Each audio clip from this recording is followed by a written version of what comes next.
Okay, everyone. Apologies for that. I didn't realise that there was no sound during the whole of that first frame, so we'll start again. That was no. So this is the first match, obviously, of the 10 o'clock session, and this is the final round of the winning side. So it's effectively the hot seat of the winning side, which means they have two chances to qualify from the quarterfinals from here. So win this and you win this match, you're into the quarterfinals. Lose this match, you have one chance to qualify through the losers side for the quarters. We take 4 players from the winners side, 4 from the losers, and then straight knockout to the quarterfinals. So obviously this is a nice position to be in, but as happened to a few of the players in the last event we had here in this position, and Jimmy Croxton being one of those, was in this position, and then a couple of hours later he'd been beat heavily in both matches. So nice to win this match and have a few hours off, get a bit of lunch, and not have to play that extra match and prepare for the quarters. It is a different mentality knowing that it's double elimination and that you can still lose. Once you're in the quarters, it's losing. You're on the motorway. Joined in a commentary box by Ross Smith, who's played in the tournament this weekend. You had a few close matches, Ross, with a few good players this weekend. Yeah, on Friday I played Hitan Patel, and I played quite well in the first half of the match. My breaks were going for me. I was 7-1 up, and then I just started dry breaking, and Hitan had a few dishes and brought it back to 9-all, and then it went 10-all. He actually missed quite a simple black to go 10-9 up, and I ended up falling over the line at 11-10. And then Stefan Rasidi beat me yesterday morning, 11-5. He's playing Matt Lawrenson on the other stream table at the minute.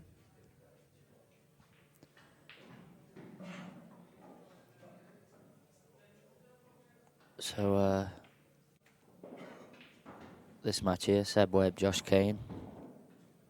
To be honest, not really seen much.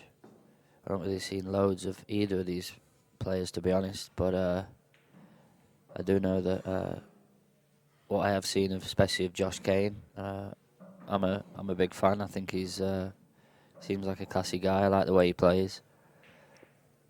He seems very composed, certainly for a young kid. I know he won the World Amateur Masters, which is certainly at his age is a big achievement. And now let's be honest, it's not a World Amateur Masters. There's players in there that are more than of a professional standard. I know he beat Lee Kendall in the final, but as for Seb, I don't really know too much about his level, to be honest. Yeah, it was earlier in June. Josh won the Masters at Blackpool. He's also the captain of the under-23 World Rules England team.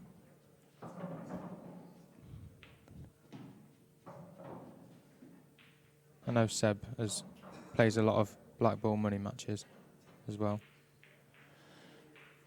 Yeah, and I'm sure everyone is well aware of the antics of the last one. I don't really know much about that, so I don't really want to get into it, but I did see some of the stuff about it, which was slightly comical. But what's that? Oh.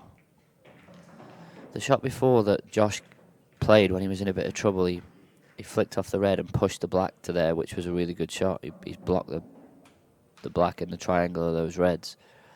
But Seb obviously didn't leave himself the correct angle on his last ball there, but instead of obviously trying to work some sort of line out, he basically just got down and hit it within 2 seconds, quickly, and just the cue ball, playing with no side, couldn't go anywhere else but where it's gone. So not really too sure what he tried to play there. Just a quick thanks to everyone that was on the live chat saying that there was no sound, and obviously apologies.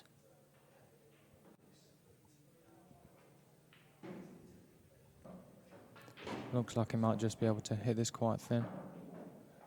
Doesn't look quite like a total. I'm not sure he can. I'm not sure he can because he's been walking around the table now for a couple of minutes trying to find a line into it, and I think if he could snick the edge of it, he would have played it by now because he's got no other shot. The only other line into it is top cushion, side cushion, and through the gap, but it only looks like there's enough room for the cue ball to fit through that gap, so he's going to do well not to foul here.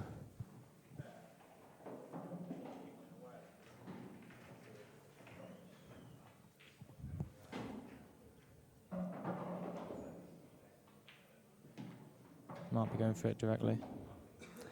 Maybe you're right, he could. Oh. He obviously thought he could hit it. Obviously thought he could hit it, yeah, but he's ended up hitting the red nearly half ball and potted it.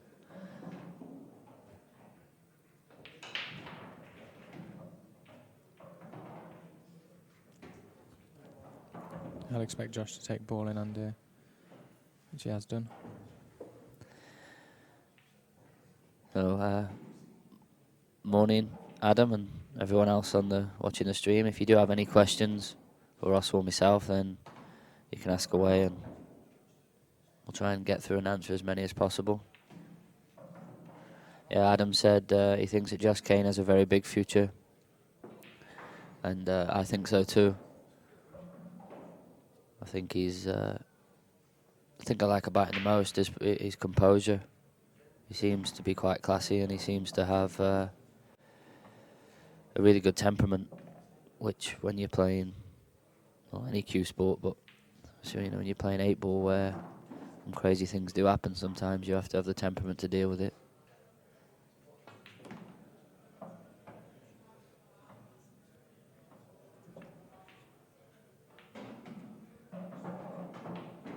Seen quite a few players this weekend just not been very happy with their shots, and doesn't look like they had a very good temperament by hitting the tables, and now they're out of the competition.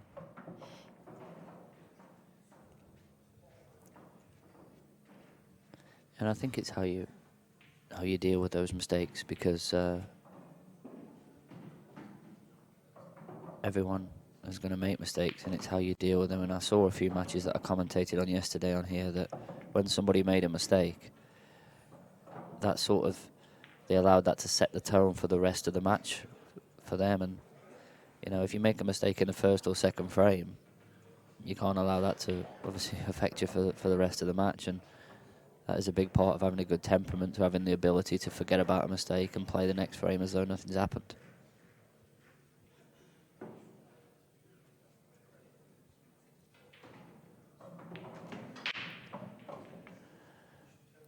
And this, as we've said loads of times, this table is playing very quick. The cushions are very bouncy. And Josh has had the cue ball almost exactly where he wanted it. Every shot he's played so far.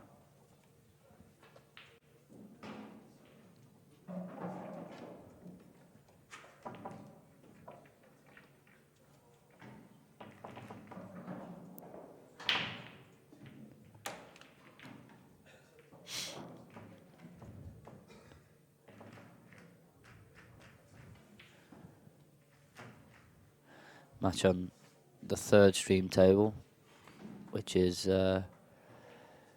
probably the tie of the round, in my opinion, of Rob Warren and Lakin.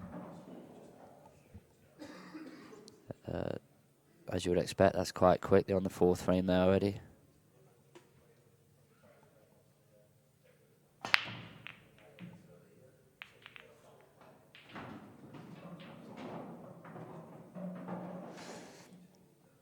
So the guy has asked, do I think that people can improve playing English pool on their own, or like I do doing drills at Chinese 8-ball, or as practicing sets with somebody the way forward? I think you need to do both. I think both's important. I think you need to obviously work on some of the things yourself, especially the technical stuff, because if you're looking to make any changes, then when you're practicing with somebody isn't the time to do that. Working on your own is the time to make those changes. And then it's also important to play competitive sets against somebody that plays to a very high level as well. So I think you need to, I think it's a mixture of doing both.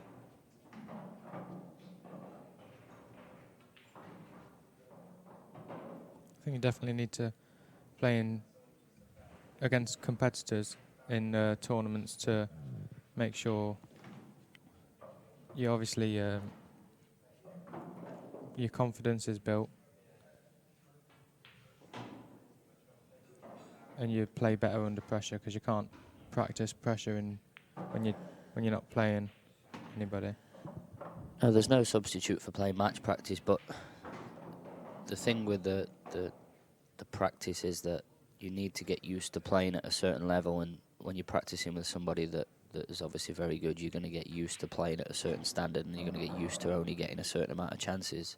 It doesn't matter if if you're practicing 8 hours a day. If you're not playing any competitive matches, then it's difficult because you just feel edgy and you just don't quite settle. And so there isn't any substitute for the match practice.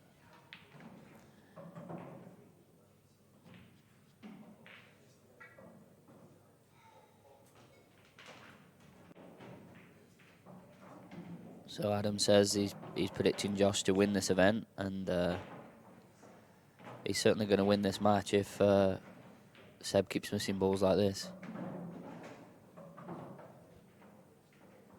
I think when he tried to cut that yellow in the middle, he tried to land on the yellow on the bottom cushion. And in all fairness, this table, obviously I don't play on the English 8-ball tables anymore, and they were only recovered on Thursday, but having watched a few of the other matches, what I can see from the commentary here, which is the other stream tables, then this table does look quicker, slightly quicker than the others, and the cushions are unbelievably quick. They do play like steel blocks. So in fairness to Seb, I don't think he's played a match on this table yet this weekend. So it does take a bit of adapting to. I can just tell you on the other table, Lakin was 1-0 down. As you saw, the score was 2-1 Lakin, and he has just actually missed the black and fluked it in the opposite corner, so it's now 3-1 Lakin. He did that in the very first frame last night on the match I commentated on against John Rowe. Flicked the black in the very first frame, so maybe it's meant to be for money making.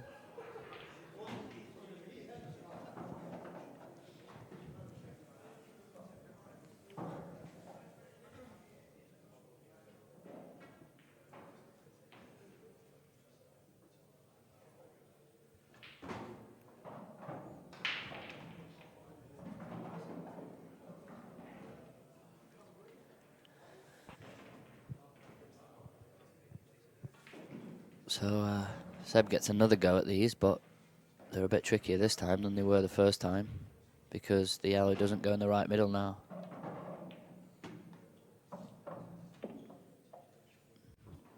Well, he's actually moaning, and he's jumped up there. I don't know if he got a kick or what, but he's landed a bit fortunate. But I think he's perfect.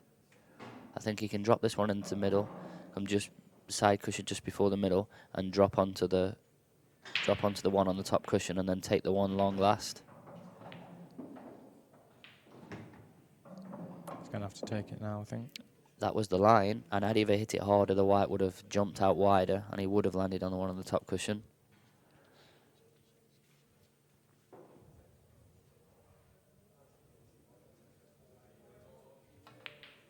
It's a good pot. Good pot, but it's no good. No.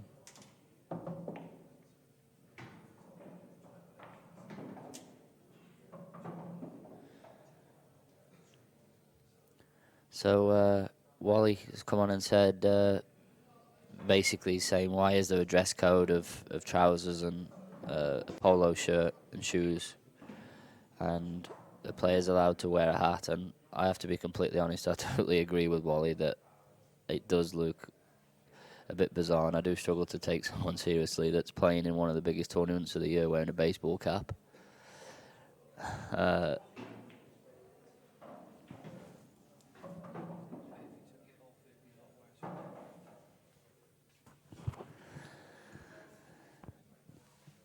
But I do think if he took the baseball cap off, it might be worse.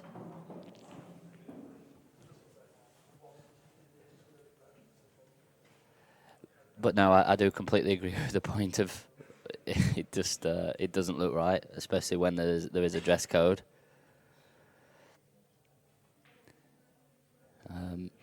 Although he has gone to the trouble of getting his sponsor's logo put on his front of his baseball cap, so he hasn't. It isn't as though he's rocked up with a New York Yankees one.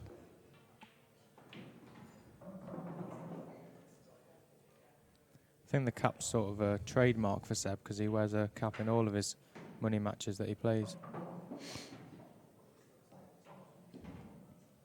Never actually seen him without it on.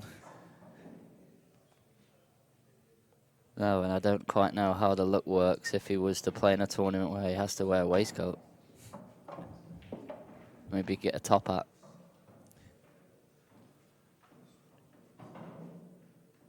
If you get a top hat and get the logo put on, then that can be seen from anywhere. Get it put right at the top of it.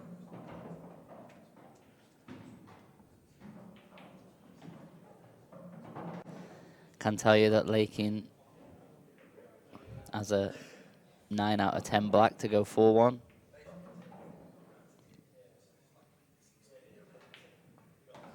Drilled it in.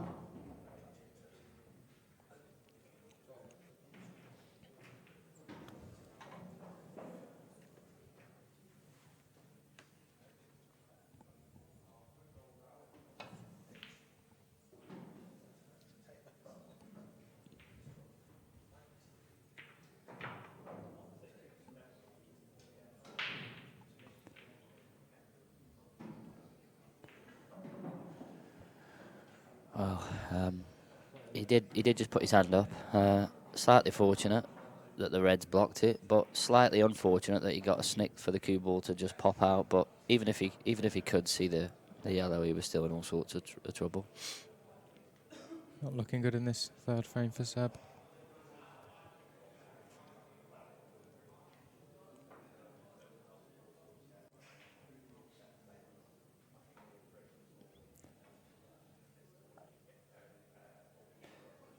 No, and although it is race to 11, you obviously have got breathing space, but it's not panic times yet. Looks like he's coming off 5 cushions there. It's a good effort. It was a very good effort. And if it had dropped him behind that and snookered him, that would have been one of the best escapes I've ever seen.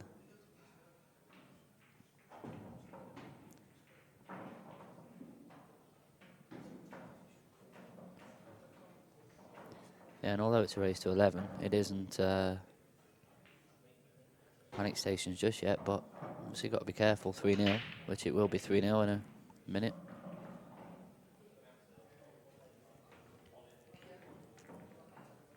If you do want to check the scores of the other matches, it is all uploaded live onto QScore. Every table has its own tablet, so as soon as they update the score after every frame, it goes on.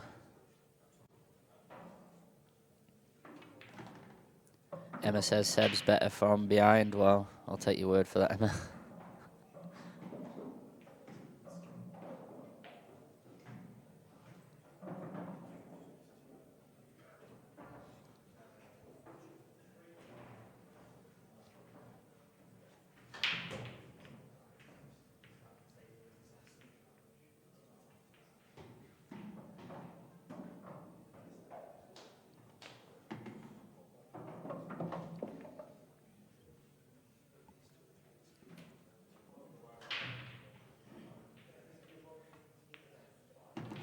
I think Josh's cue action sort of suits the way that this table and the way that any sort of match or TV table plays, as in quick and slippy.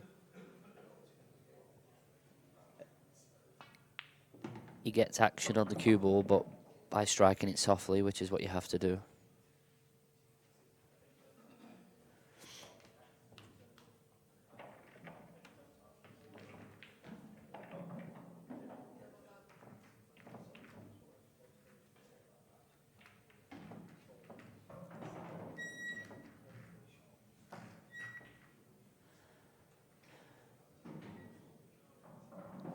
Emma says she wasn't being rude with that comment, but pretty sure that that's how most blokes took it. give you the benefit of the doubt there.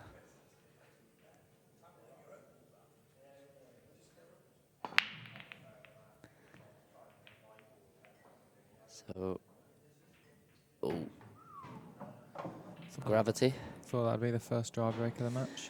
Well, and that's, to me, that's a big point there, because if that stays over, it's 4-0, and it's dropped in, and now it's 3-1, because the yellows are almost unmissable.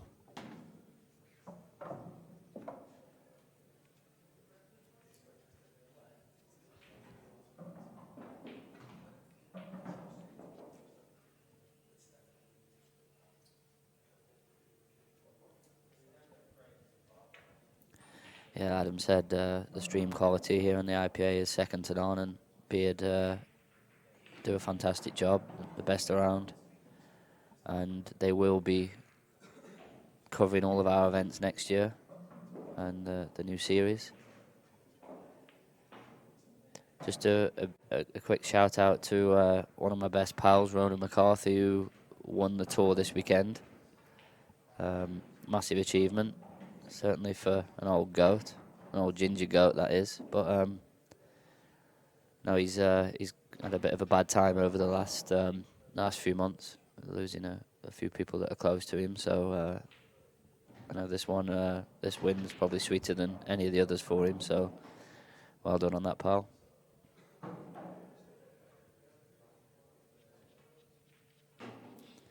And he come to a tough field to win that. I think he beat Boyle in one of the earlier rounds, and he beat Clint in the semis from 4-0 down, and he beat Simon Ward in the final from 4-1 down. So it's a big achievement, as I said, especially for an old boy and collecting his pension soon.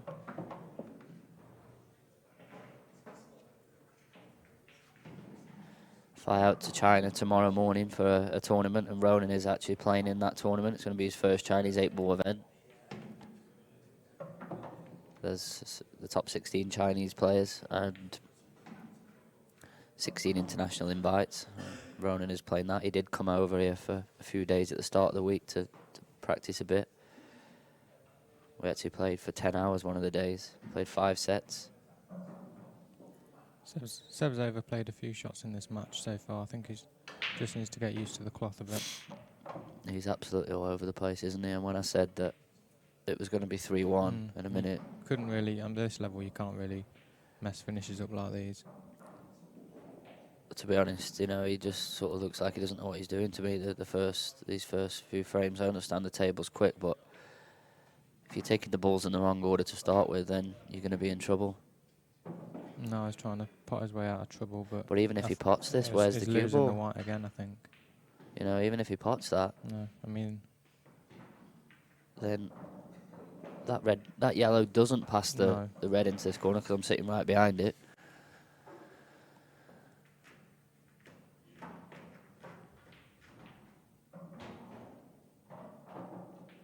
he only just hit the cushion as well on that jaw.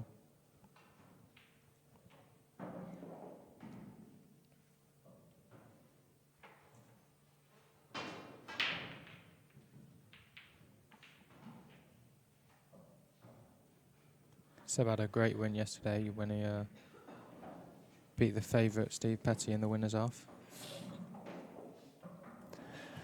Yeah, and that was the shock of the tournament, certainly by the bookies' odds. I think he was Petty was 1-6, so that would be around 4-1 for Seb.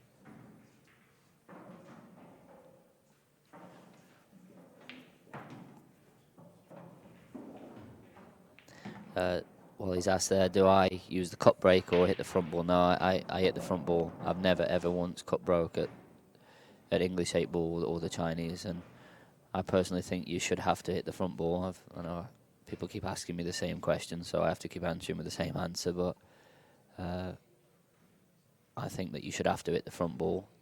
Now, you can either state the rule that you have to hit the front ball, or you can make a break box, so you physically can't play the cut break, but either way, I think there's a huge skill in breaking, hitting the front ball.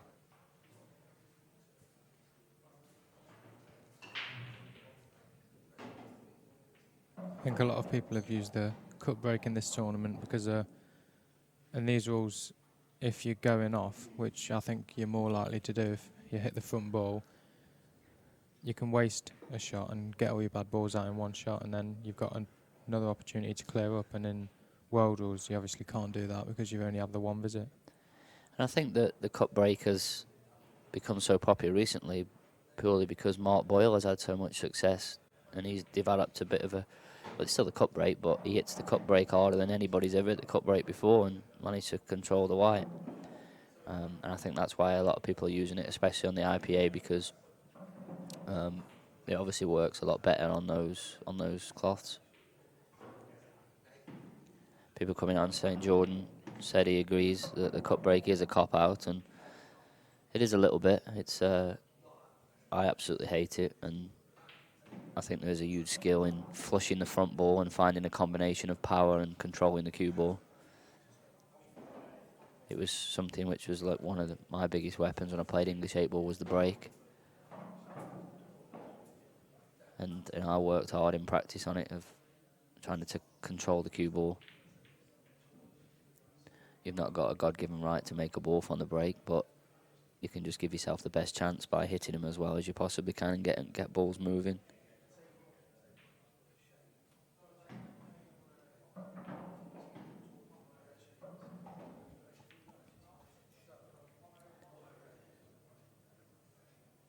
Can he get the line to pot the yellow over the pocket off this? Ooh.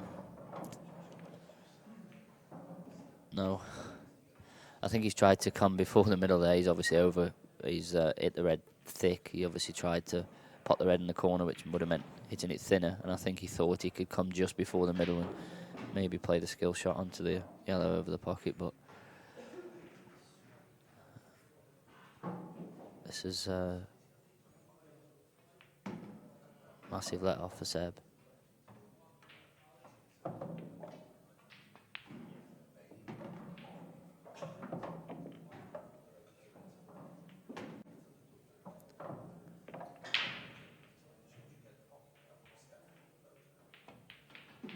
Money making is 5-1.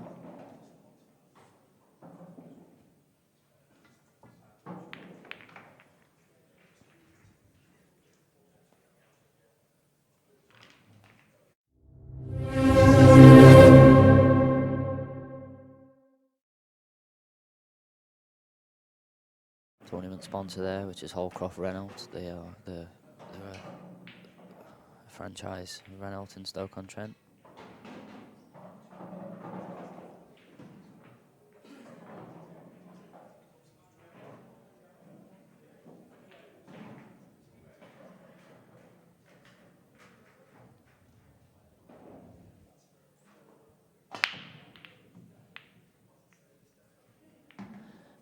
It's a bad break there from Josh. I don't mean a bad break in the sense of where they've come out, because they've come out absolute tap-ins, but a bad break as in you miss it the front ball and almost stun straight off into the middle. And it just shows that there's no logic to it sometimes. You can hit a break that bad and makes a ball and they come out unmissable. You can flush them, have them flying all around the table and you don't make one, but all you can do is give yourself the best chance. Looks like he should still be getting these reds though. Look like they're wide open.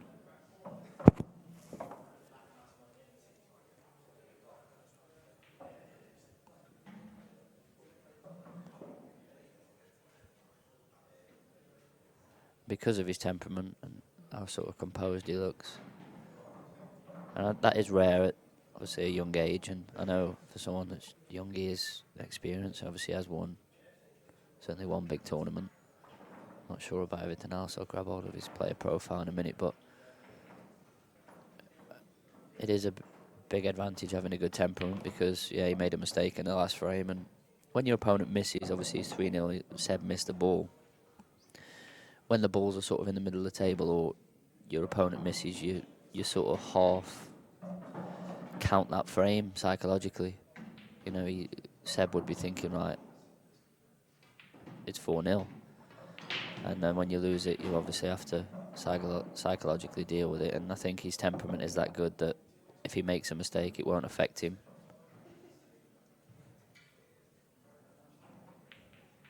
Lakin 6-1. And I don't see the score on the second stream table. But you can go to the Q score to keep track of all that.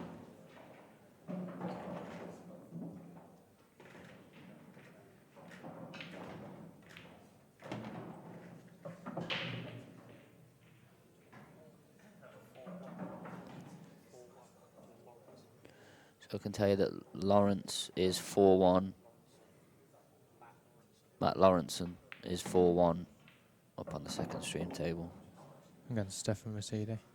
If you do want to check the scores of all the other matches, there is some other big matches going on in the losers section. There's 2 really big matches actually in the losers section. There's Greg Batten is playing Petty. And John Rowe is playing Fitzsimmons.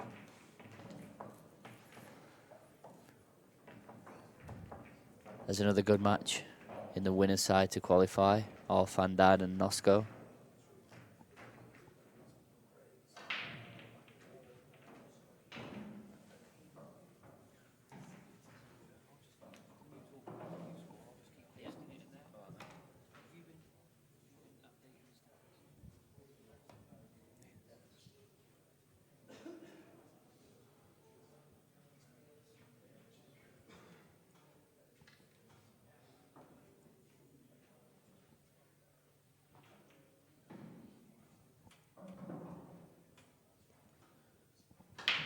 So Josh has just took a quick comfort break.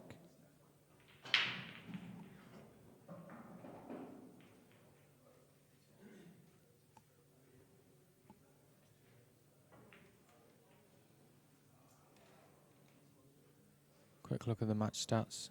1 break and dish from Josh. Seb's had more misses and unforced errors.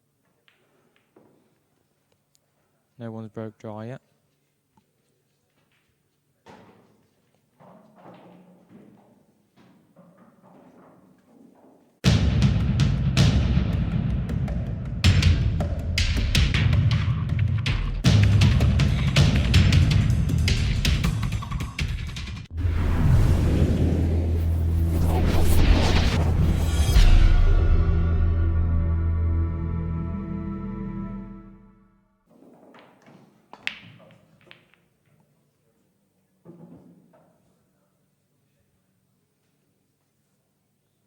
Commentator's curse. Seb's just had the first dry break of the match.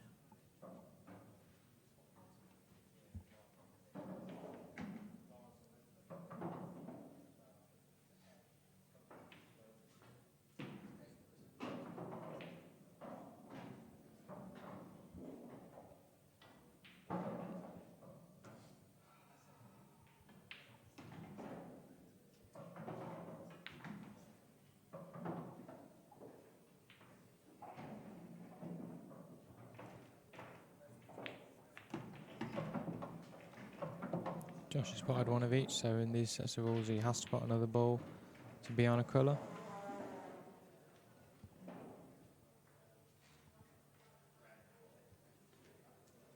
I expect him to take yellows though.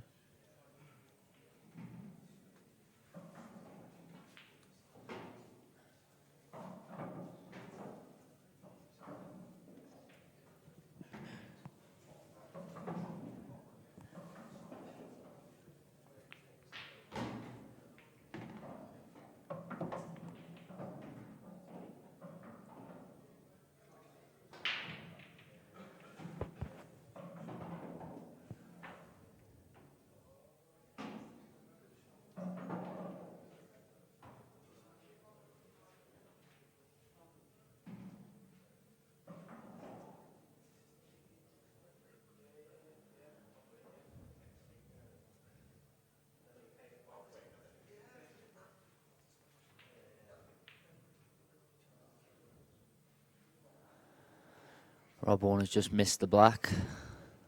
So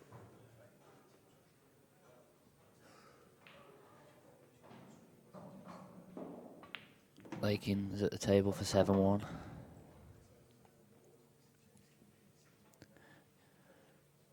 It is a big difference to win this match for the winners on the winners' side. Obviously, not only to qualify for the quarters, but means you just get some time off and probably 2 or 3 hours to just relax before the quarters, get some food. Where if you were to lose this match, you're going to be straight back on in the loser's side.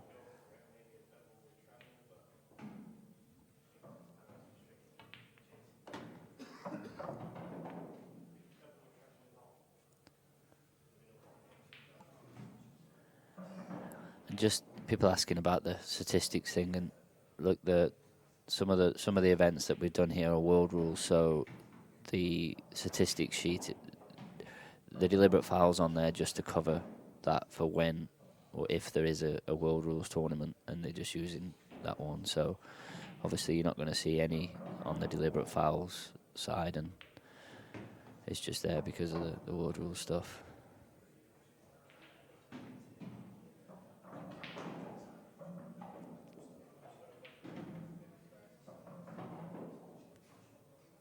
Some impressive stuff from Josh so far in this match. He's had about 3 or 4 first visit clearances. Should be going 5-1 up. Yeah, he doesn't look like he's going to miss, certainly when the ball's in the middle of the table. And the key to making it look easy is keeping hold of the cue ball, leaving the correct angle on every ball.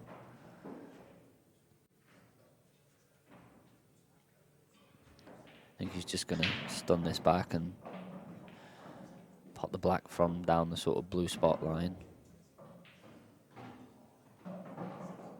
There's no reason to risk getting too cute with it. There you go, almost down the blue spot line, and sort of plays at the same tempo, and he does look really composed, and if he carries on playing like this, I think he's going to take some beating. This is for a reverse dish. Off Seb's break, first dry break of the match.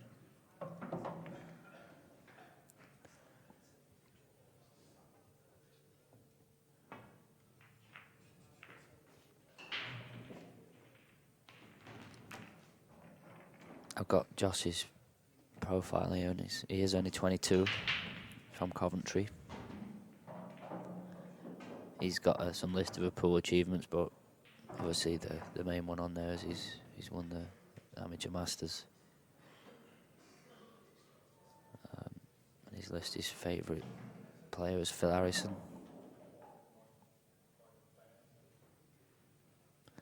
And as of most people's, what would you like to achieve, world champion?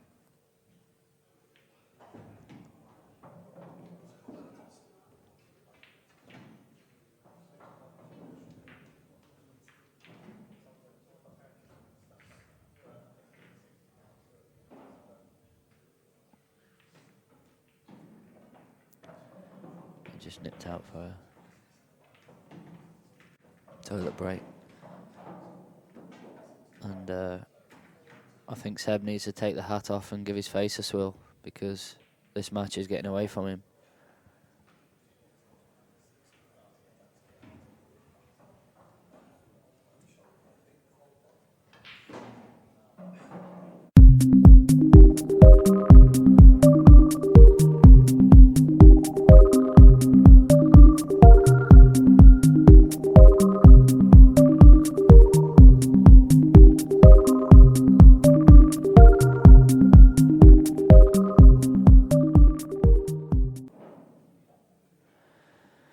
Adams asked the question, which top pool stroke snooker players smoke?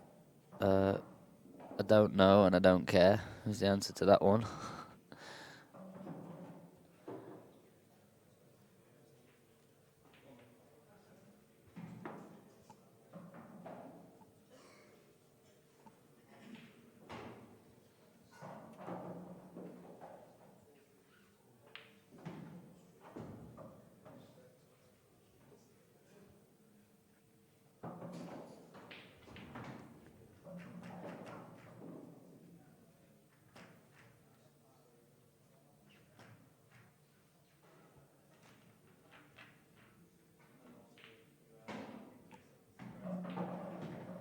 You are guaranteed £1,000, the winner of this match, and a place in the quarters. So financially, it's a big match also.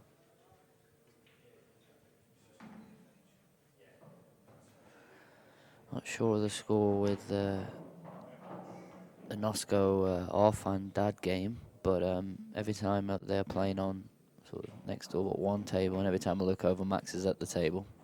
I think Arfan's 4-3 up.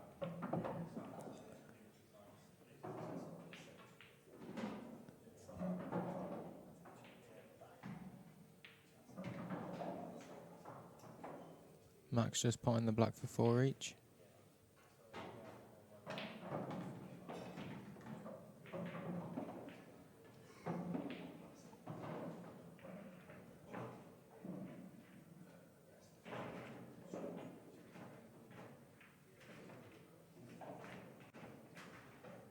Josh seems to be splitting them really well on these breaks. Beard have just put the link up there for you on the live chat if you want to follow the scores of all the other matches. You can get on there. If you do want to bet on anything, then contact the tournament bookie, Jed. On Facebook, he puts all the odds up before every session. One of the guys did actually get a 7-fold up yesterday. Okay, on 700 or 800 quid off a tenner. I think Josh Kane actually was his last match to come in against Gav Lomax. See, Fitzsimons has ran right against John Rowe, 6-2. Lomax, Barcock, 4-all. Greg Batten, 4-2 up against Petty. He did actually. I spoke to Greg this morning, and he's a good lad, Greg. I like him. I get on with him, and I was having a chat with him this morning, and he was saying that he struggled on the stream table his first match on Friday, but he said yesterday, certainly towards the end, he felt like he was playing as well as ever. So looks like he's carried that on this morning. And Liam Farrell is 4-3 up against Tom Barley. Matt Lawrence and 5-2 against Stefan Mercedes. And our fan dad Max Nosco are now 4-all.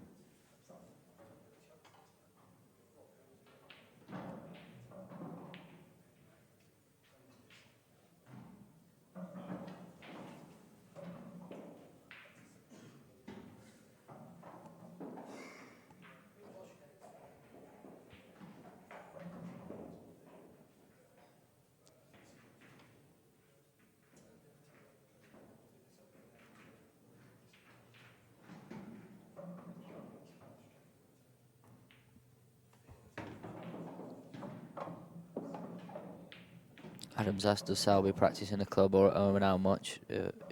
He's got a table at home. And obviously they put the work in, but there's that many snooker tournaments nowadays that most of it is spent playing in the tournaments rather than practicing. I mean, back in the old embassy days, I think they had 6 ranking events a year, didn't they? So I spoke to Andrew about it, and there was more time spent obviously on the practice table for those 6 big events, where now there's an event every week. So the practice is playing the matches in the tournaments.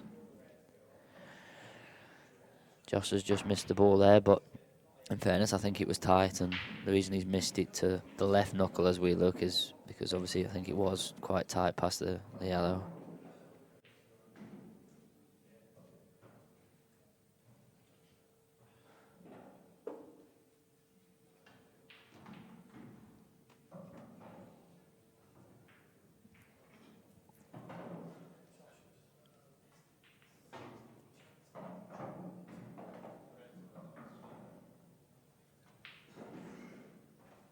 Even though he's missed the yellow, the reds are not pretty.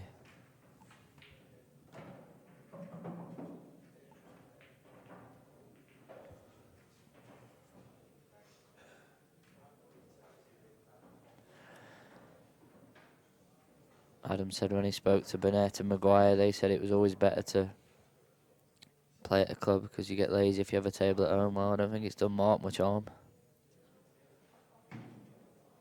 He's world #1, the world champion, and earned more prize money in a year than anybody else, so he's doing something right. I think if he wants to get back in this match, After Josh misses shots like that, Seb really needs to punish him, but he's just let him straight back in there. Yeah, to be fair, I think he was in a spot of bother there on the Reds, though. He didn't really. Obviously, he's tried to play off the rail and snook in behind the two, but he didn't have a great deal to go out there on the Reds.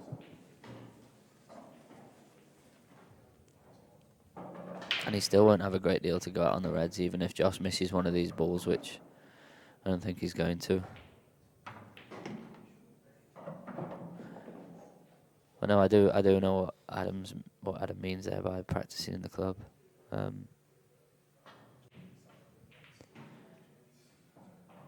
think it's sort of more just getting out the house and feeling as though you're going to work rather than just maybe going into the next room and hitting a few balls about. I think it's more of that.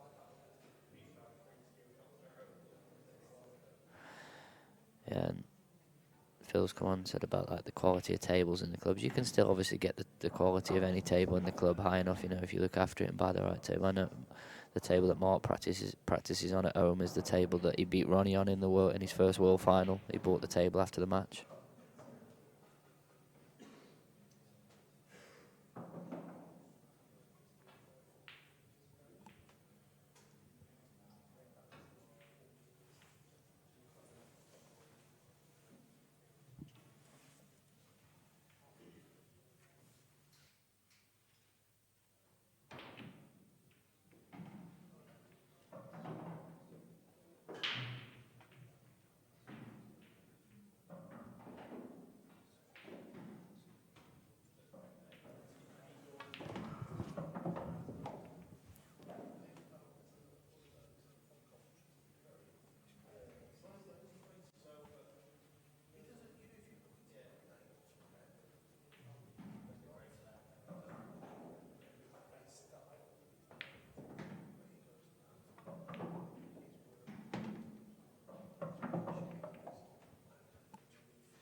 Schooling him a little bit here now, Josh.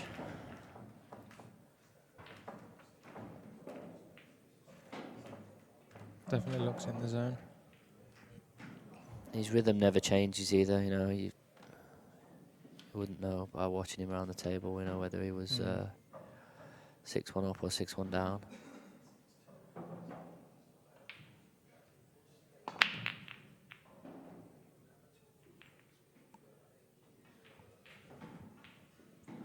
Second dry break in a row for Seb. And that's all you need at 6-1 down, isn't it? Not only all the hours in the middle of the table, all the Reds are out of the way, so there's no traffic.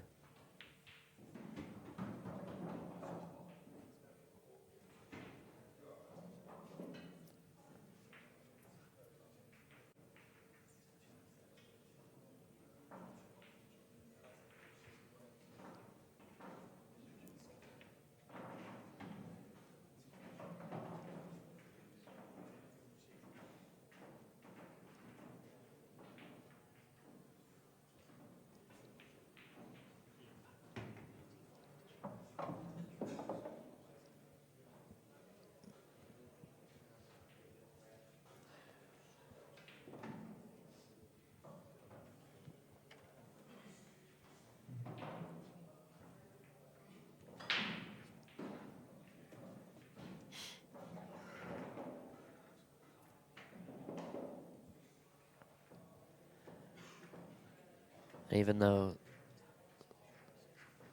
this finish, Ross, is like unmissable, really, it is missable if you don't keep control of the cue ball, especially on a table that does play so quick. I mean, he hasn't really got to use any of the cushions here, which help. It's just sort of all straight away, as I've said that. He's played a stinker. But,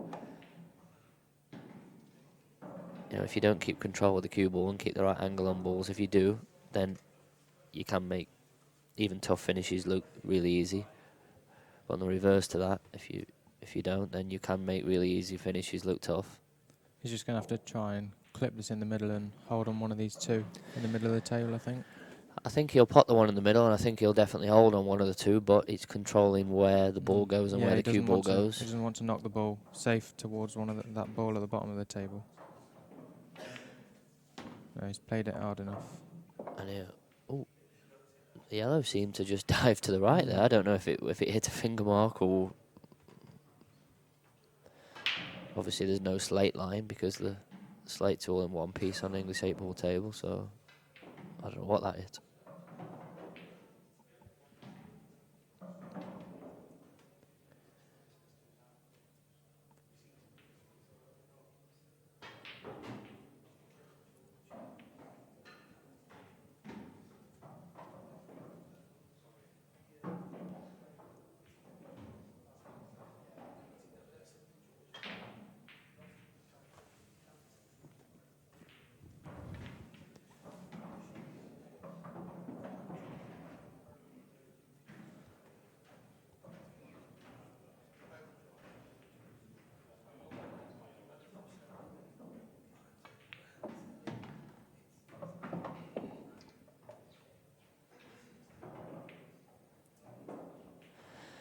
What started off a really easy finish here, he's gradually making a little bit harder work of this than he should.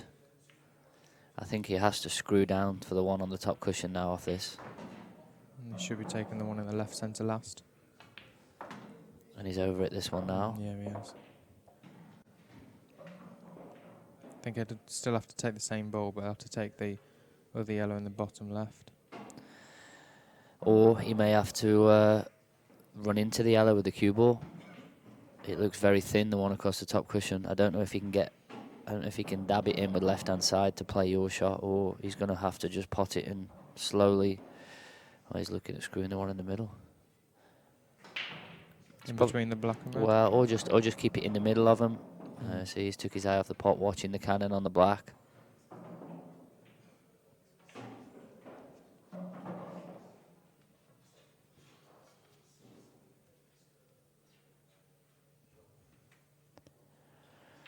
And this is a finish that Seb has to get.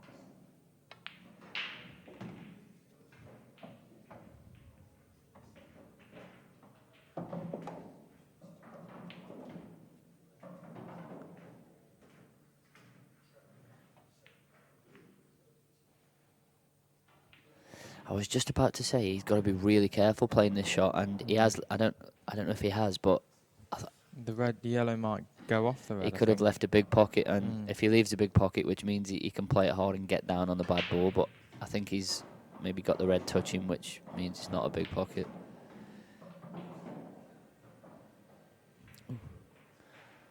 Oh, just missed it.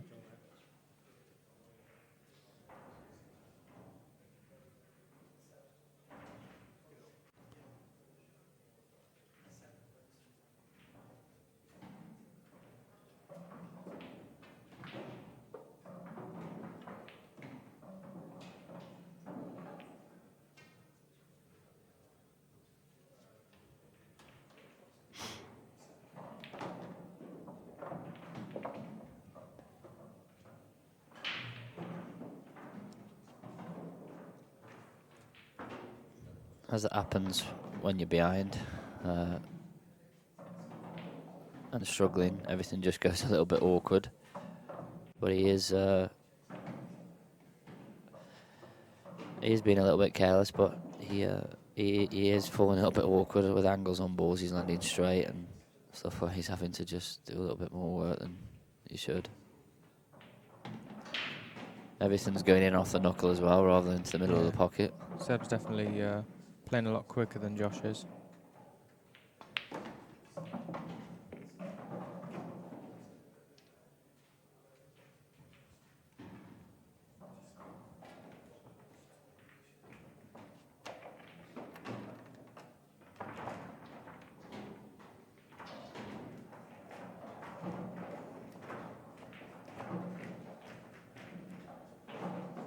Don't want to curse anything, but Josh hasn't had a dry break yet with his Jason Owen cue.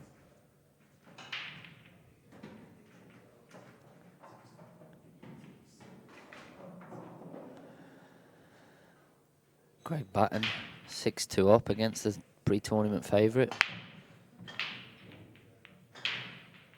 That was definitely commentator's curse. I think it It was. just Jeff Hurst him there.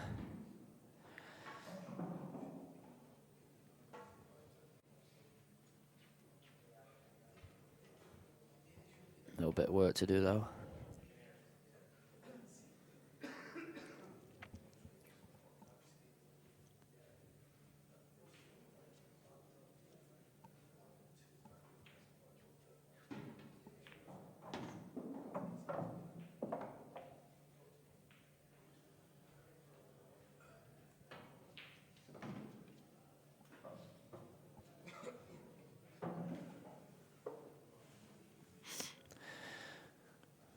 Rob Warren's back in the match against Lakin. It's 7-4. Rob's at the table.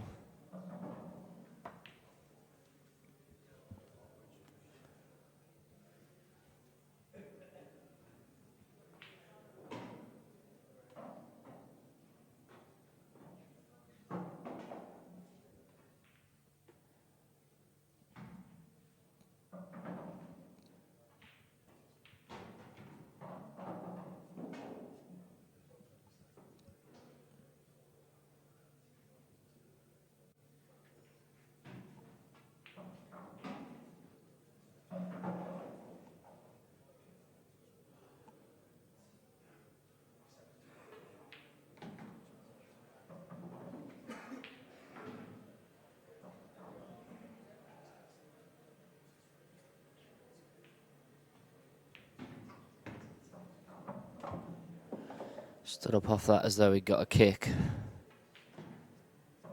But I think it's worth having a go at screwing across and flicking the yellow off the rail here, because even if he hits one of the reds, or hits the reds in the middle. Do you think you can avoid the yellow on the bottom cushion? Yeah, I think he can. Yeah, I think he's perfect to play, to screw across.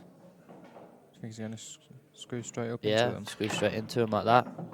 I think that was the right shot, and well, that's gone as bad as it probably could have.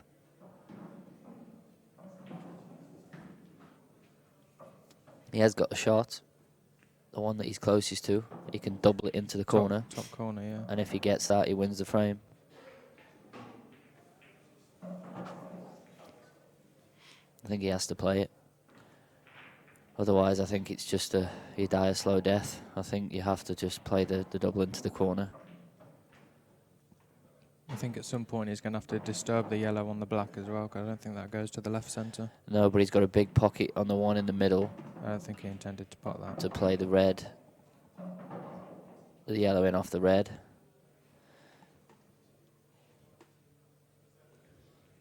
Now he is in trouble.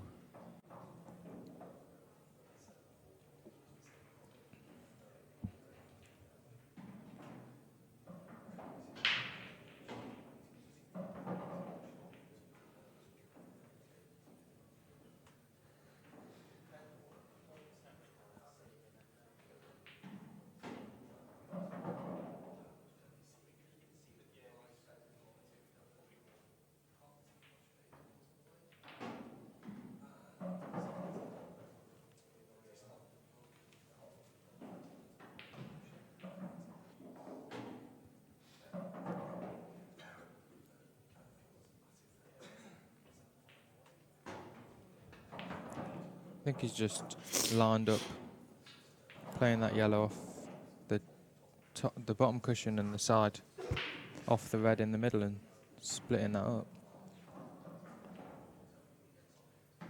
This would be a great shot if he pulled it off. I think if he doesn't need to play it too hard, because even if he just bumps the red and pushes it to a place where he can't pot it, I think that's good enough.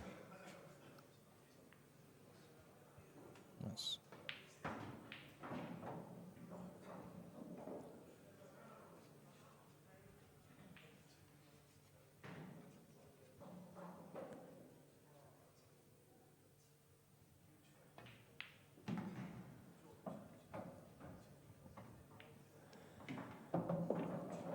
Rob Bourne missed the finish, so Lakin is clearing to go 8-4.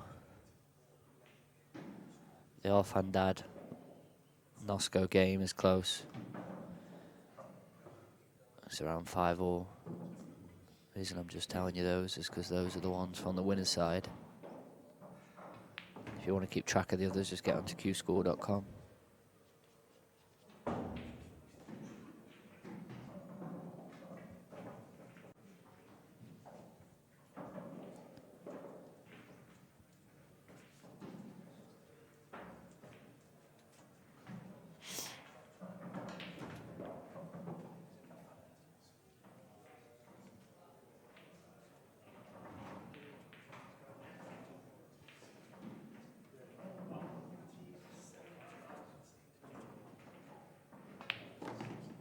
Oh, God. Not happy with that, Seb. Oh, that's terrible. Well, the shot's not really the terrible shot. It's going the wrong way is the terrible shot. It's Never really needed to. you didn't need to go into it. No. Obviously, you clatter into balls when you've no need to. He's asking for trouble, really. Yeah, it's bad stuff, this, from Seb. To be fair, Josh has sort of done what he's needed to, and he's only really made a couple of mistakes, but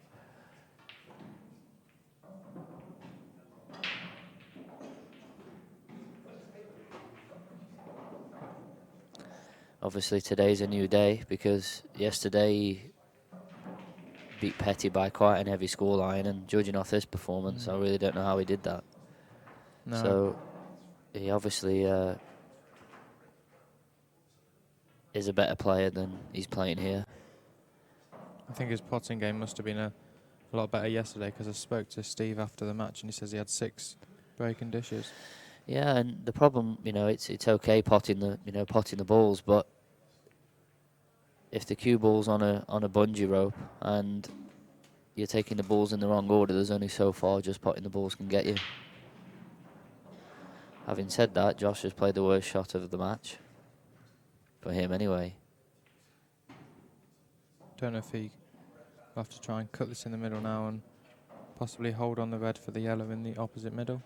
But in doing that, then he blocks the path for the other one. If he, obviously, the table's so fast, if he bumps that, he blocks the path across the back cushion.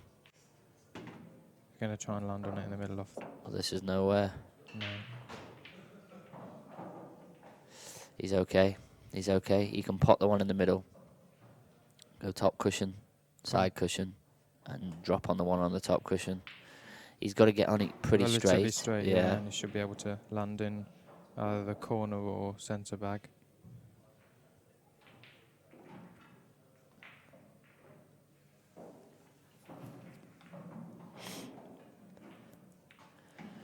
Oh, it's all happening on the Laking table now, because from what I'd seen, it didn't look like there was many balls missed at all. And then in that frame, they've both had a couple of chances each, and Laking's missed, and it's now 7-5. Not quite hard enough from Josh. Might have to play this with a lot of right-hand side and try and go into the yellow or black.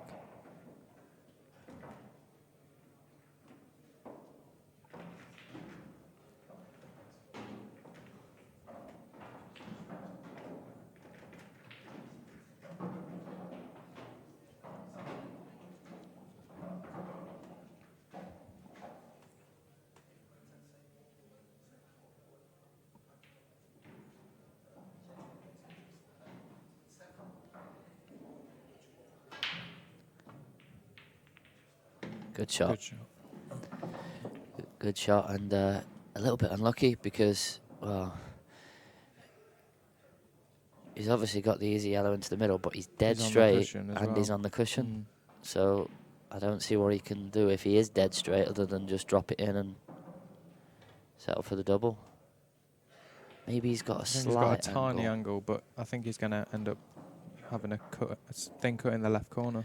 Well, if he's got a slight angle and he can miss the knuckle, well, you can see that chalk mark is on the side cushion. There's a big chalk mark there on the rail. If he can hit somewhere near that with the cue ball, he can then get out to maybe somewhere near the bulk line and pot the black long.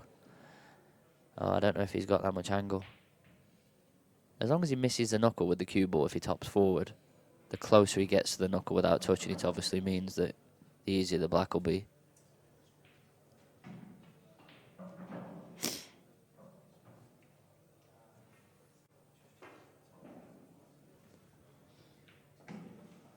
The way he's looking at the pot, I think he might be dropping it in and playing the cross double to the middle.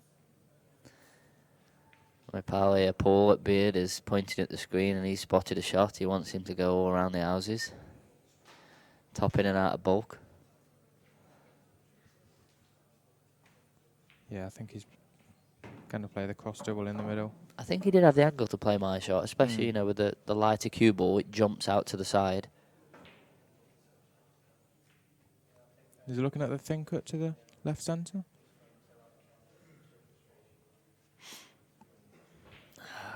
What, with a razor? Let's have a look. Yeah, I think he might. Oh, I think he's going to play the double. I think he could possibly cut it, but it's just stupidly thin. I think he's going to play the double.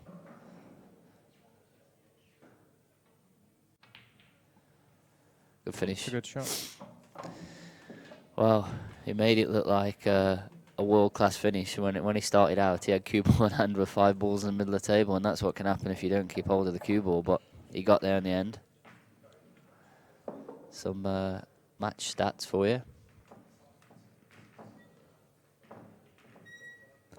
So there's been 1 break and clear in what we're now the 10th frame, is it? Yep.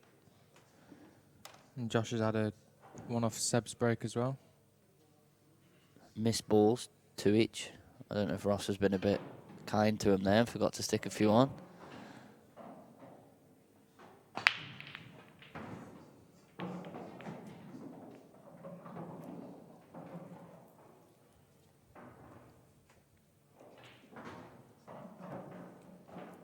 Three dry breaks in a row from Seb. Yeah, he's not really driving through the cue ball. It's more of just like a hard stun rather than a controlled power shot, which it should be.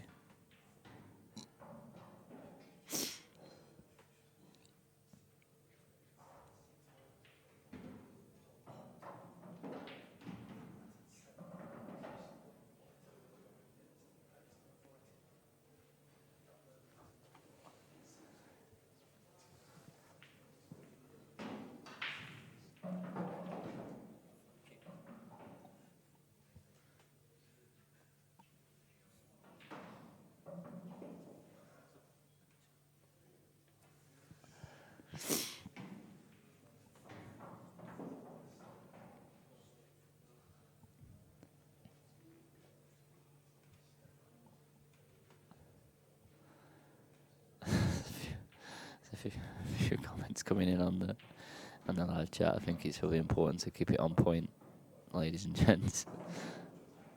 I think Salman Fitzsimmons has finished his match against John Rowe. 8-5 win.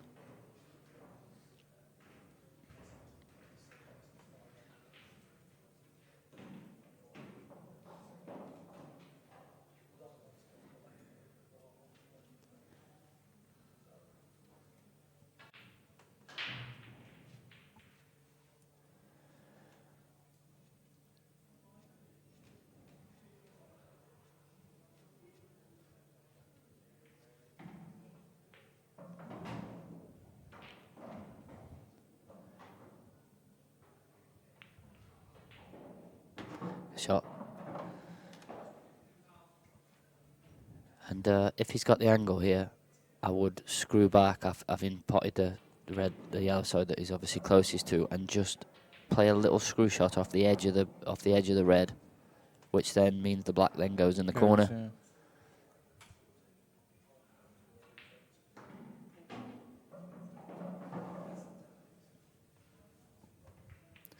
I'm just looking if he plays that shot off the black goes, and if he's good on it, you know, if you put the cue ball sort of around the blue spot, he can pot the black. So I think that's just under. It doesn't go by the red anyway, does no, it? it doesn't go past the red. No, I think he's maybe missed a bit of a trick there. because if he glances the edge of the red, then the cue ball's obviously just going over to the left side of the table. That guarantees him being on, well, one of any of the 4 balls, really. Now he's going to have to play a bit of a positional shot to get on the black. Yeah, I think if he takes this one in the left centre, he's going to have to take the One 2 down on the rail. Yeah, the 2 on the top of the table, and you might have to use the 1 on the bottom to stun over for the black in the middle, possibly. Yeah, so he's going to put the 1 in the left middle and then take the 2 in bulk and then leave the 1 closest to us here and over the left corner to stun across for the black. But, you know, if he plays my shot and just nudges that red out of the way, he hasn't got to play a positional shot to get on the black. Now the angle is left on this, he's got to soft screw this down the rail, I think, to come inside the red.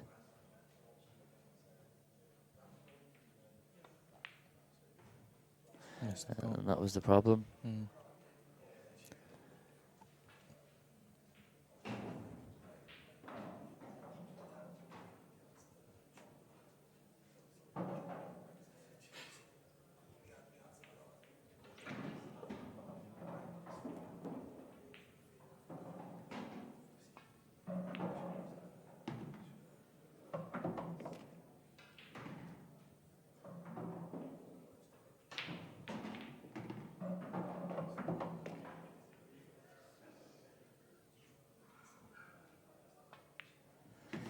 Looks to me now like he's just sort of half give up and is just, I don't really know, I've not really watched him, but I don't know if this is how he plays. Like he doesn't really care, but he's playing to me now like he sort of has accepted he's going to lose and he doesn't really care. It is raised to 11. It is only 7-2. I think he's just trying to get something going, really. Stun over for the red in the left middle. Stun over for the choice of the 2 balls. He's on the 1 in the middle. He can just drop the 1 in the middle and he'll have a nice angle on the last ball.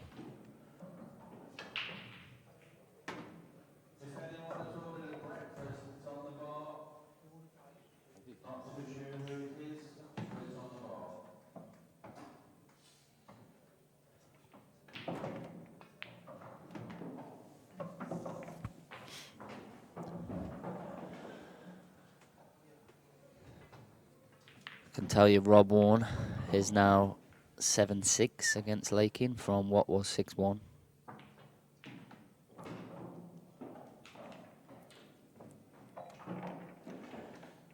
Every time I look over, Nosco's clearing up, but it's close.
I know these events next year are open to anyone, Gaz.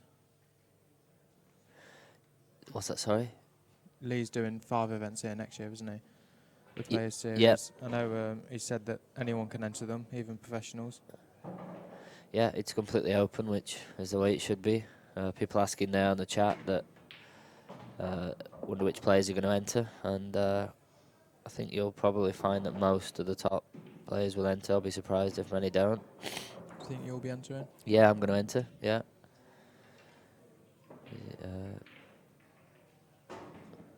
Adam Kirk says he only watches the IPA and watches the commentary to listen to me. Who you be for that, pal? Not sure it sounds too great with the man flu. Yeah, I'm gonna play next year. I'm sure a lot of people will enjoy seeing you back on the 8-ball pool table.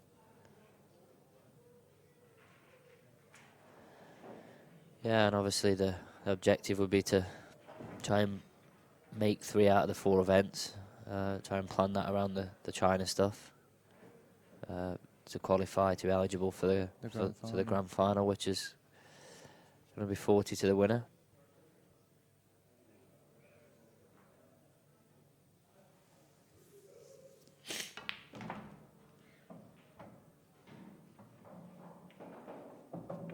Are you going to be playing? I was planning on going in the events.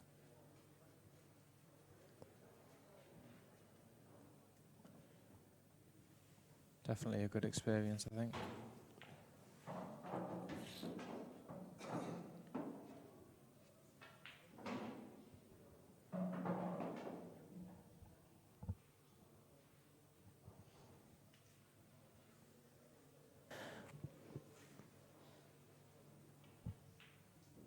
He's just finished with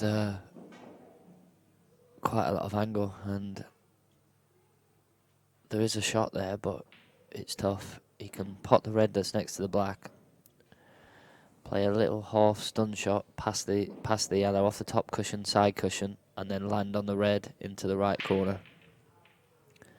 But with the angle it's left, it's one of those little horrible sort of half stun shots, and obviously if you don't get into it enough, you're going to hit the yellow. If you get into it too much, you're going to hit the other yellow. What about this actually for a shot? Screwing straight into them. What about just potting it and coming in the gap and then playing the red off the yellow into the middle? If you're straight on it. Okay, yeah. Good shot. I was gonna say, yeah. Oh, well struck. Brilliant shot.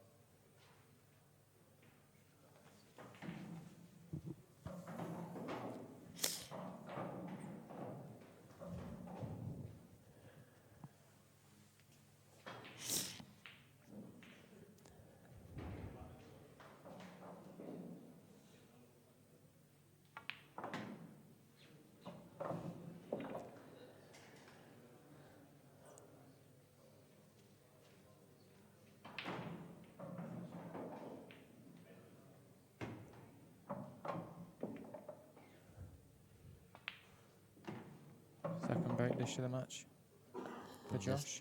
Just turning the screw now, and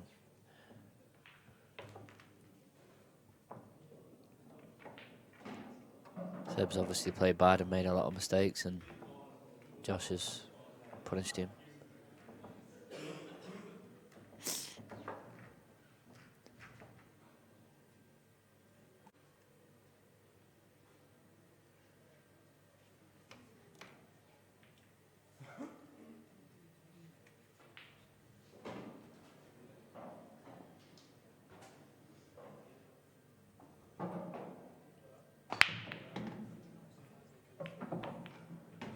Better break from Seb. Struck that better. Hit him a little bit harder. Hit the front ball flush.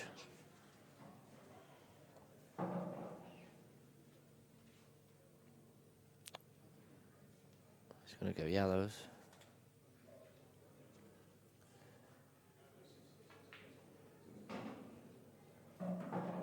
He just has to pot this and then land on one of the other yellows. If he gets on one of the other yellows, he'll clear.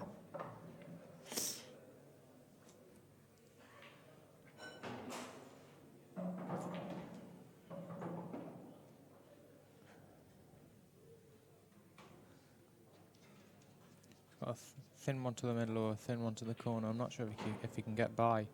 The yellow is closest for the one in the bottom left. No, I think he No. has to clip this one back. And then where's the cue ball?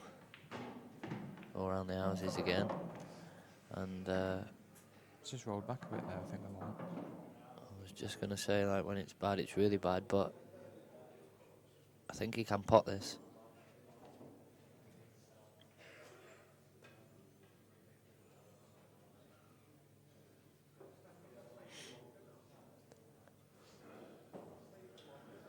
Once again, though, the cue ball's all around the world, isn't it? Yeah. His position's not been the best standard in this match. Looks like he's relying on a lot of luck. He's never on the ball through the gap, is he? No.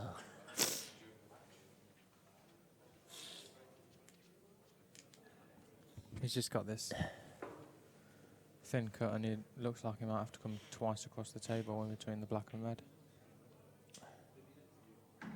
If he can't hold on the red.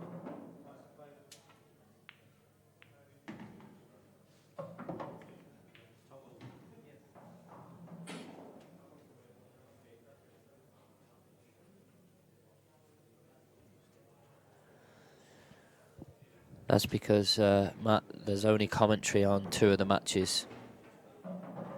Table 1 and number 2 of the commentary, and on the Laking game, there's no commentary. It's just on the stream.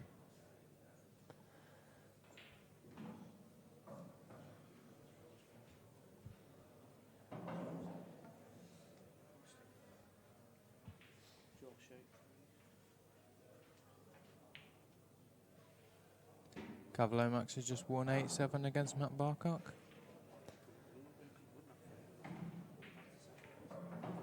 Rob Warren is now 7-all. He was 6-1 down, wasn't he? I'm 6-1 down, yeah.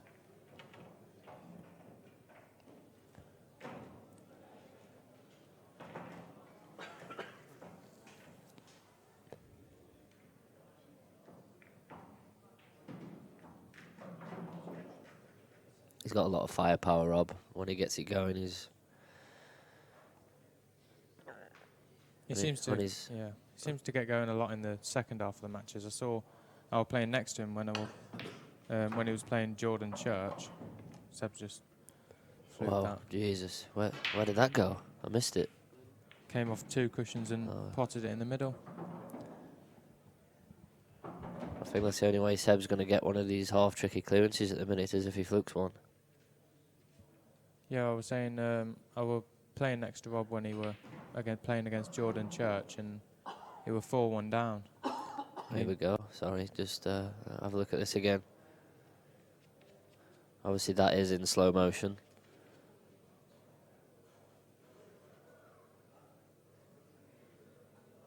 Sorry, Ross, what was that? Rob was 4-1 down against Jordan Church and wasn't playing great, and he just never really missed a ball after that. And I think he won 11-8 in the end. But he seems to be picking it up during the second half of the matches more. He has came from behind quite a few times to win the matches that he's won.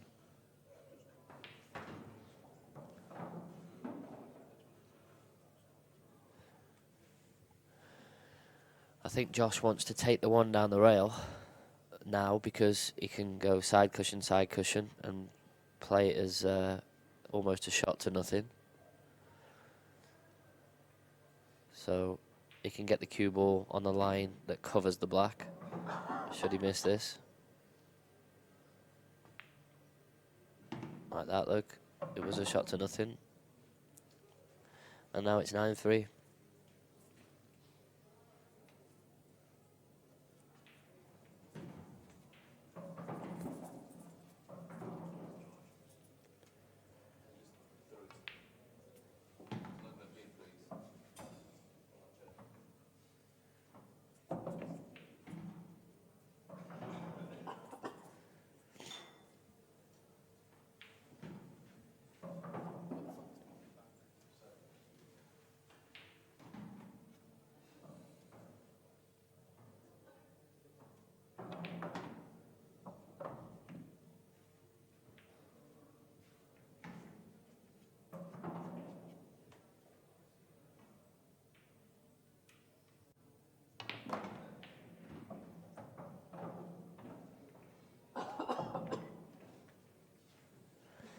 Wants to make sure that he's low on the red.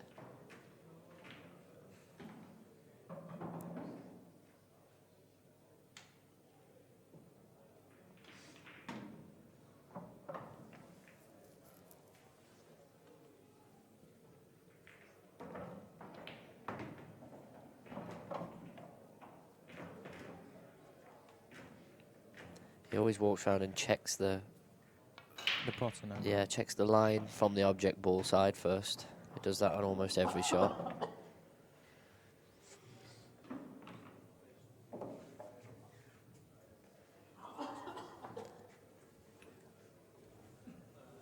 Okay, we're just going to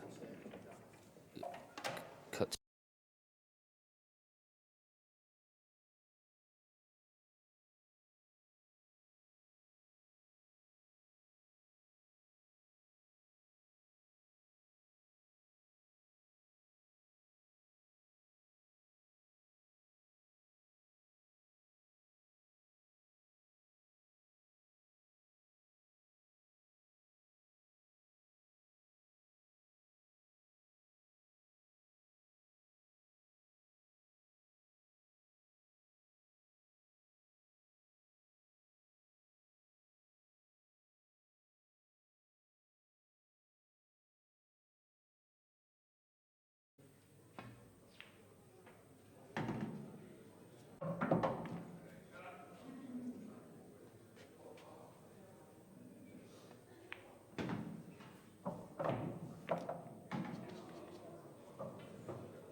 Okay, apologies for that. I don't know what happened. There was some sort of cut. And I think you missed a couple of frames there. Obviously, I think it was maybe 9-3 when we left, so one each.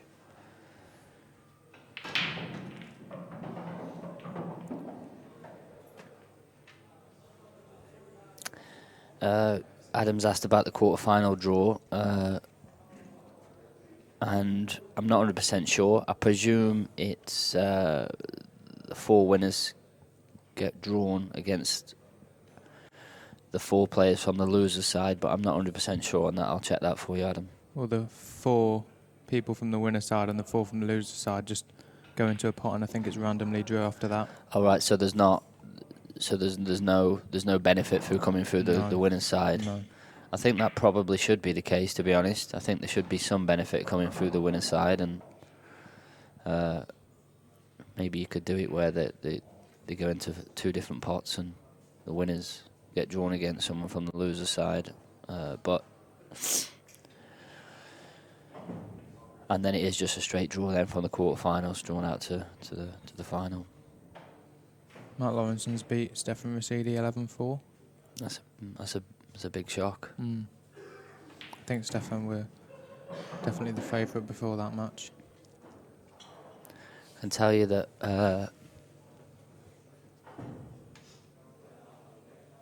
Rob Warne is that 9-7 now?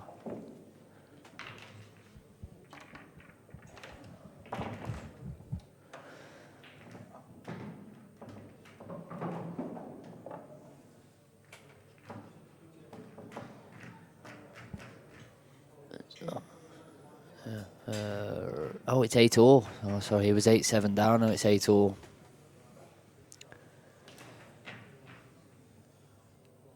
Max Nosko's 9-8 up against Arfandad. And I think Greg Batten is 7-5 now from 7-3. That one is on the loser side, so that is first to 8.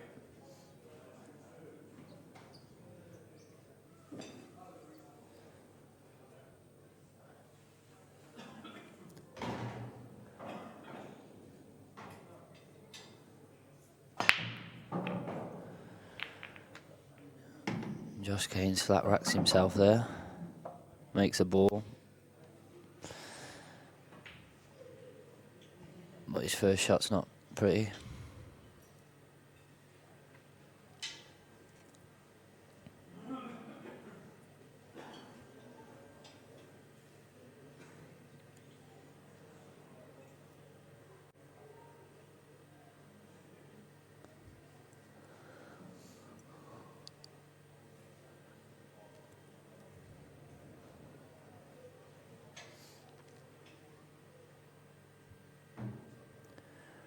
I tell you, Rob Warner's just missed.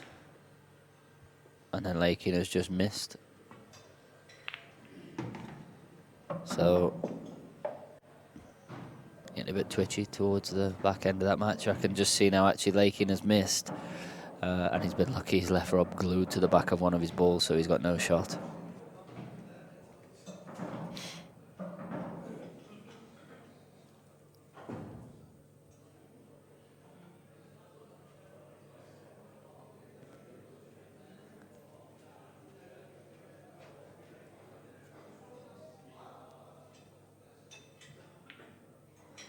Oh, Rob's played a great shot. He's come off the rail and kicked one of his yellows into the middle.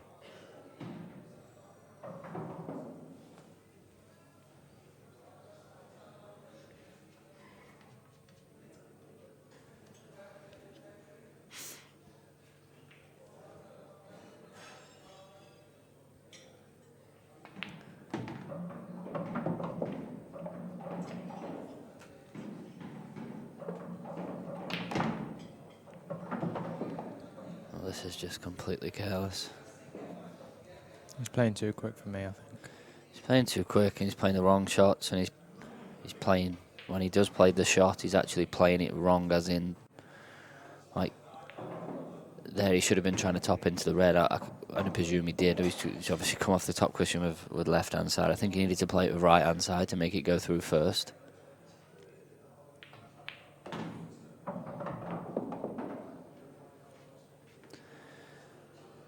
So he's got to get close to the black,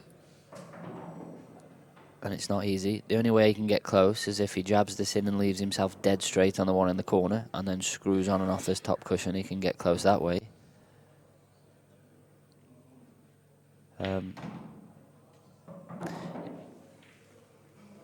It's a little jabby one because I'm not sure if he's got the angle to stun it around the two cushions to put the other yellow in the same pocket. I think that's what he was looking at, but he'd need to land relatively He's straight on played it. a good shot. This is the best shot he's played in the match. That's a good shot. He had to land straight on that to avoid these reds. That's another good shot. Yeah, good shot.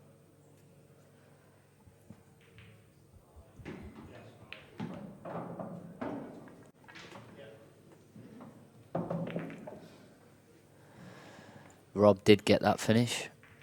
It's now 9-8.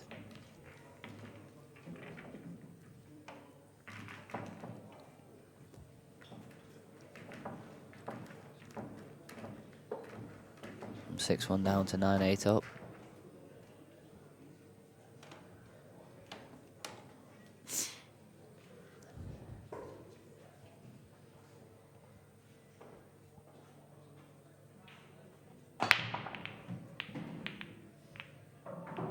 Even though he hasn't made a ball, the last couple of breaks he's hit have been much better.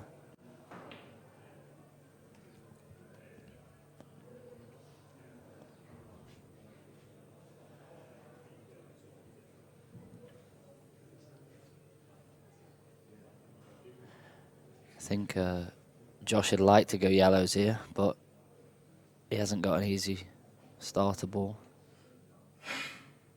So I think he's going to have to go reds.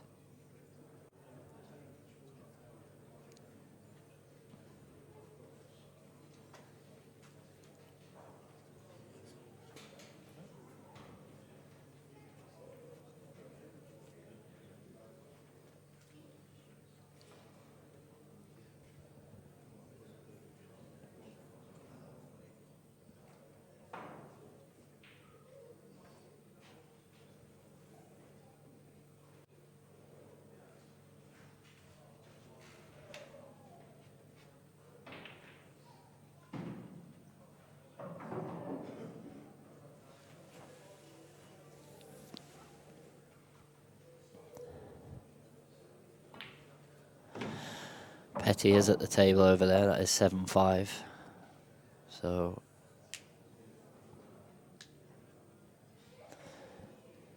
I think that may be about to go 7-6.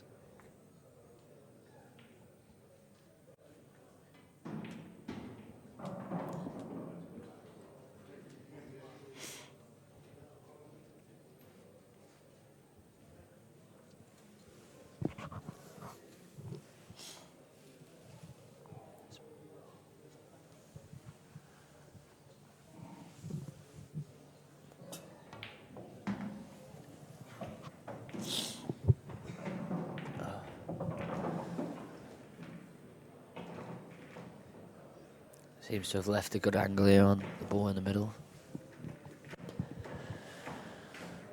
Obviously, any ball that doesn't pot is the one that he's pointing at there, so he's going to run into it. And so this is where you can manipulate where the cue ball goes via how thick or thin that you pot the red. Should be okay as long as he doesn't knock the yellow over the pocket. Good shot, Yeah. and he'd worked out that he was going to push it there. I like the way he's played that. It was controlled, and if you have left yourself the wrong angle, you can manipulate that angle by, like I said, potting it thin or thick into the pocket, or playing it with right or left-hand side. If you wanted to widen the angle, you would play it with right-hand side, and if you wanted to narrow the angle, you would play it with left.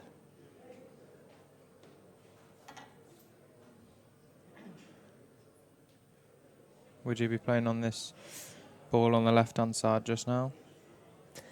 Yeah, I think he probably has to. It does go long into the right corner, but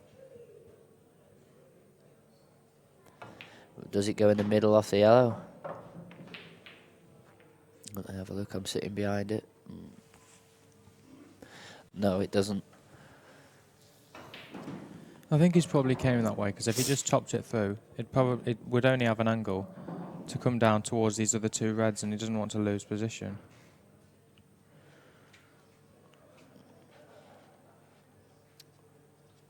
I think he's probably going to just play on it into the top right corner.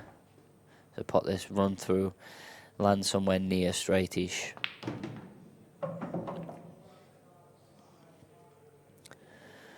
Has he got the angle now? Took off the top cushion and cannon the yellow full ball.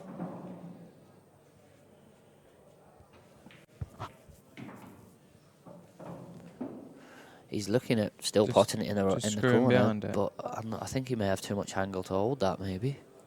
Especially with how quick the cushions are. He would have to hit the cue ball really softly and get the cue ball to bite quickly. See, the problem with hitting the yellow full ball is he needs to play it quite hard to get the cue ball to push through the yellow. To land more straighter To on the land red. straighter, yeah. If he hits it, well, if he just pots the red pocket weight and hits it, it leaves the red thin.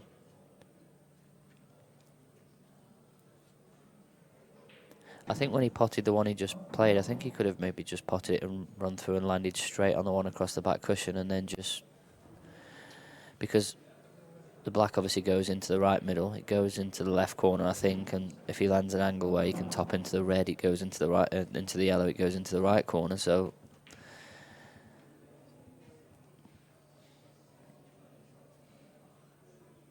see that it's 10-5. He's obviously got breathing space, and They're the tablets that we're using for the scores this tournament. every table has one of those, other than the old-fashioned scorecard. We have to tick the box every time you win a frame, and those obviously do get updated live to Q score. Petty did win that frame. It's now 7-6. On a bit of a mini comeback. Won the last three.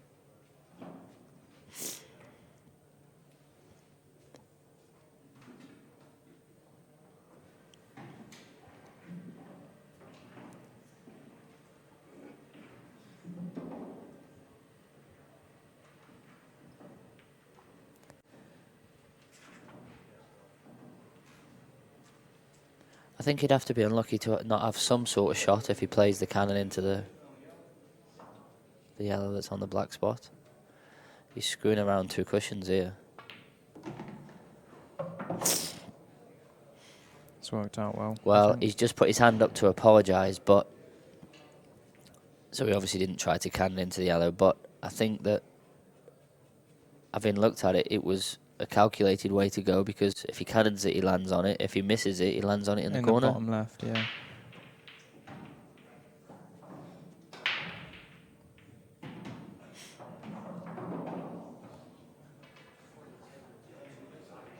He's looking at playing the black in the same pocket. He could have chopped it through for the right middle, but I think he prefers it in the same pocket.